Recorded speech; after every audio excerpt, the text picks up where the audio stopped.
नमस्कार, शाम के 4 बजने वाले हैं। वक्त हो गया है फास्ट एंड फैक्ट्स का। फास्ट एंड फैक्ट्स में आपको दिखाएंगे दिन की हर बड़ी खबर पूरी रिसर्च के साथ। मैं हूं अदिति अवस्थी और मेरे साथ है सचिन अरोड़ा। एलओसी पर भारतीय सेना की सर्जिकल स्ट्राइक पर अब कांग्रेस नेता संजय निरुपम ने सवाल उठाए। संजय निरुपम ने सीधे सेना पर सवाल खड़े किए। कहा, सर्जिकल स्ट्राइक पहले भी हुए लेकिन कभी डीजीएमओ ने प्रेस कॉन्फ्रेंस नहीं की। उन्होंने साथ ही ये भी सवाल उठाया कि ये प्रेस कॉन्फ्रेंस डीजीएमओ ने किसके दबाव में की। इससे पहले भी सर्जिकल स्ट्राइक होते थे लेकिन उसका कभी राजनीतिकरण नहीं हुआ। जो भी सर्जिकल स्ट्राइक का दावा सरकार कर रही है वो सही है या गलत है मुझे नहीं, मेरे हिसाब से तो फेक लग रहा है। डीजीएमओ को प्रेस कॉन्फ्रेंस लेने के लिए कहा किसने? वो कौन से पॉलिटिकल लोग थे जो चाह रहे थे कि डीजीएमओ घोषणा करे और उस घोषणा का राजनीतिक फायदा उठाया जाए।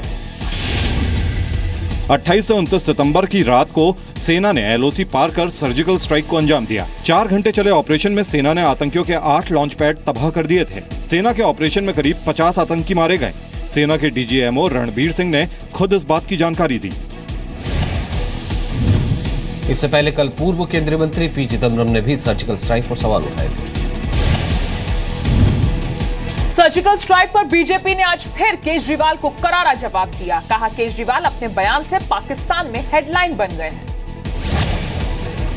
केंद्रीय मंत्री रविशंकर प्रसाद ने केजरीवाल को जवाब देते हुए कहा कि भारत के एक सीएम ने पाकिस्तान को सवाल खड़ा करने का मौका दे दिया।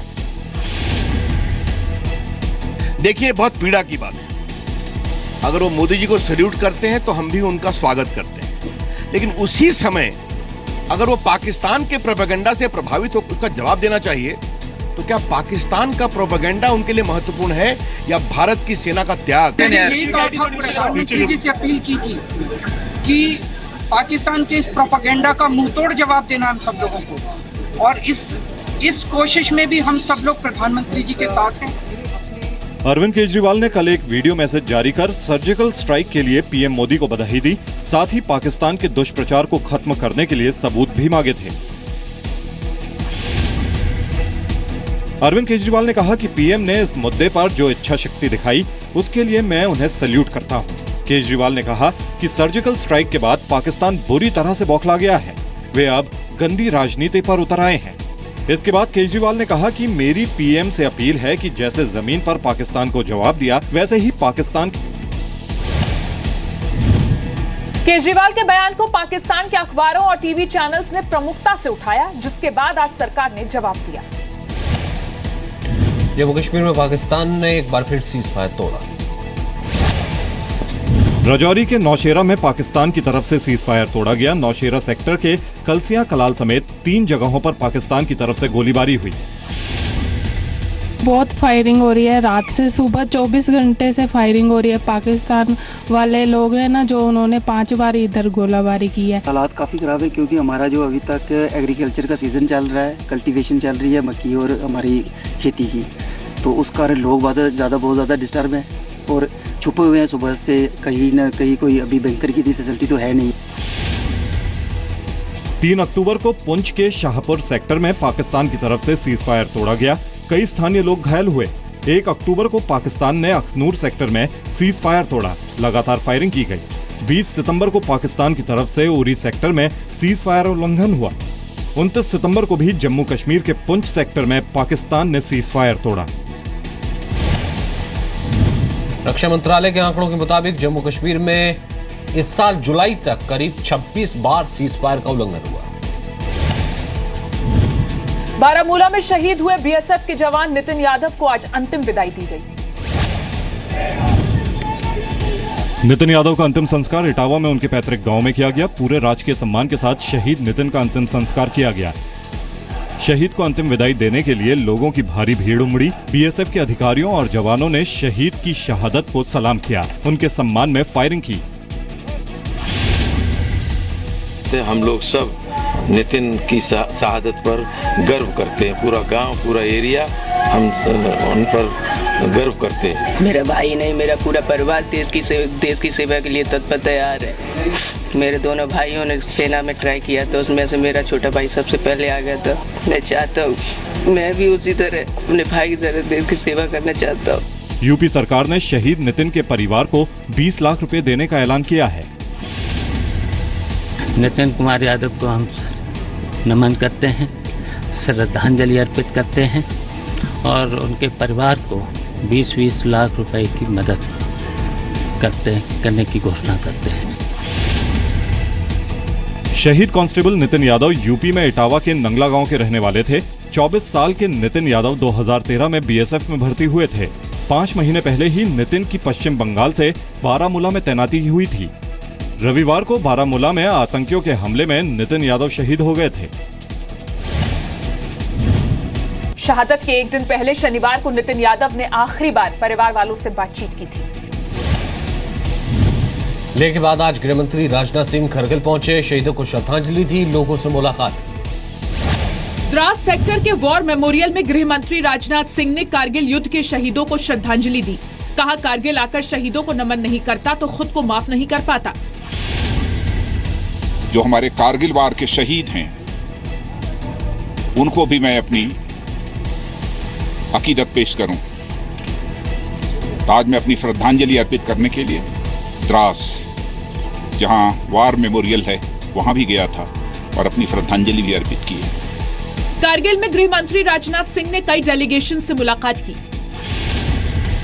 हिजबुल कमांडर आतंकी बुरहान वानी के एनकाउंटर के बाद राजनाथ सिंह चौथी बार जम्मू कश्मीर के दौरे पर हैं। बुरहान वानी के एनकाउंटर के बाद 23 जुलाई को राजनाथ सिंह श्रीनगर गए थे। गृह मंत्री राजनाथ सिंह ने दूसरी बार 24 अगस्त को कश्मीर का दौरा किया। तीसरी बार 4 सितंबर को ऑल पार्टी डेलीगेशन के साथ कश्मीर के हालात की समीक्षा की। 6 अक्टूबर को राजनाथ सिंह जैसलमेर जाएंगे और बॉर्डर इलाकों की सुरक्षा व्यवस्था की समीक्षा करेंगे। सिंगापुर के प्रधानमंत्री ने आतंकवाद के मुद्दे पर भारत के रुख का समर्थन किया है।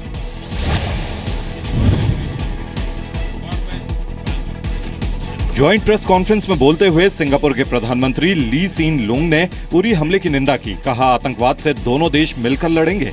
पीएम मोदी ने आतंकवाद को दुनिया के लिए गंभीर समस्या बताया। Rising tide of terrorism, especially cross-border terrorism, and the rise of radicalization are grave challenges to our security. Uri हमले के बाद कई देश भारत की आतंकवाद की मुहिम पर समर्थन जता चुके हैं। 3 अक्टूबर को रूस ने भारत का खुलकर समर्थन करते हुए पाकिस्तानी आतंकवाद रोकने को कहा था।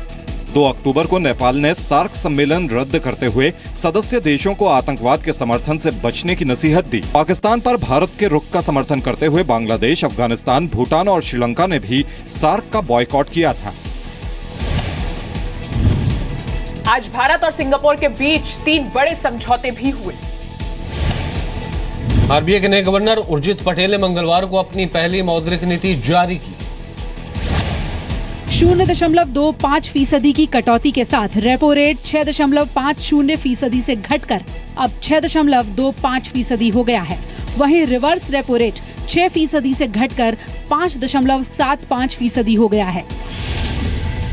There will be a further possible downgrading of global growth. I'll be surprised if there isn't. Repo rate में कटौती के साथ ही ईएमआई में भी कटौती होना तय है। 25 लाख के लोन पर ईएमआई में करीब 4,500 रुपए की बचत का अनुमान है, जबकि 50 लाख के लोन पर करीब 9,000 रुपए की बचत होगी। आरबीआई का अनुमान है कि 2016-17 के चौथे क्वार्टर में महंगाई 5.3% रह सकती है। मॉनेटरी पॉलिसी कमेटी एमपीई की अगली बैठक 6 से 7 दिसंबर को होगी। पहली बार आरबीआई की मॉनेटरी पॉलिसी को दोपहर 2:30 बजे पेश किया गया। ऐसा ग्लोबल प्लेटफॉर्म को ध्यान में रखकर किया गया है। दिल्ली के स्वास्थ्य मंत्री सत्येंद्र जैन आज इनकम टैक्स डिपार्टमेंट के सामने पेश हुए।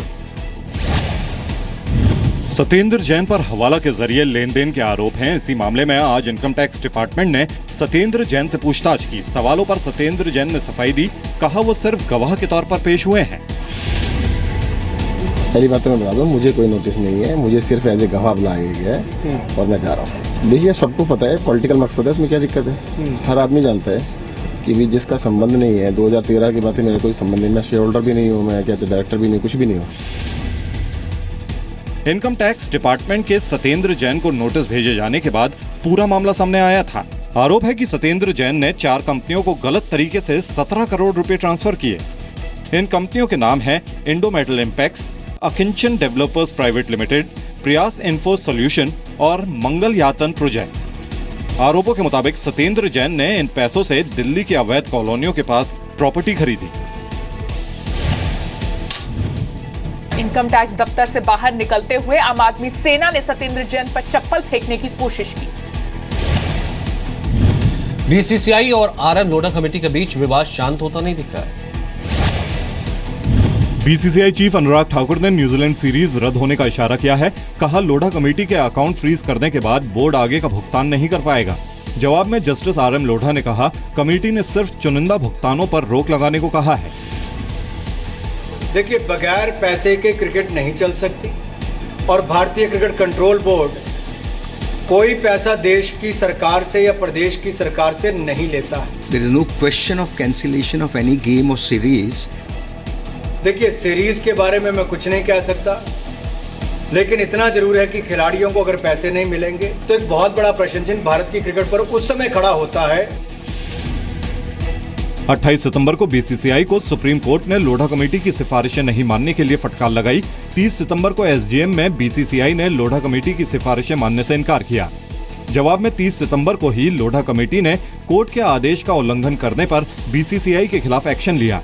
लोढ़ा कमेटी ने बीसीसीआई के वित्तीय फैसलों को अवैध ठहराते हुए बैंकों को बोर्ड को भुगतान नहीं करने के निर्देश दिए। लोढ़ा कमेटी ने ये निर्देश उन बैंकों को दिए जिसमें बीसीसीआई के अकाउंट हैं।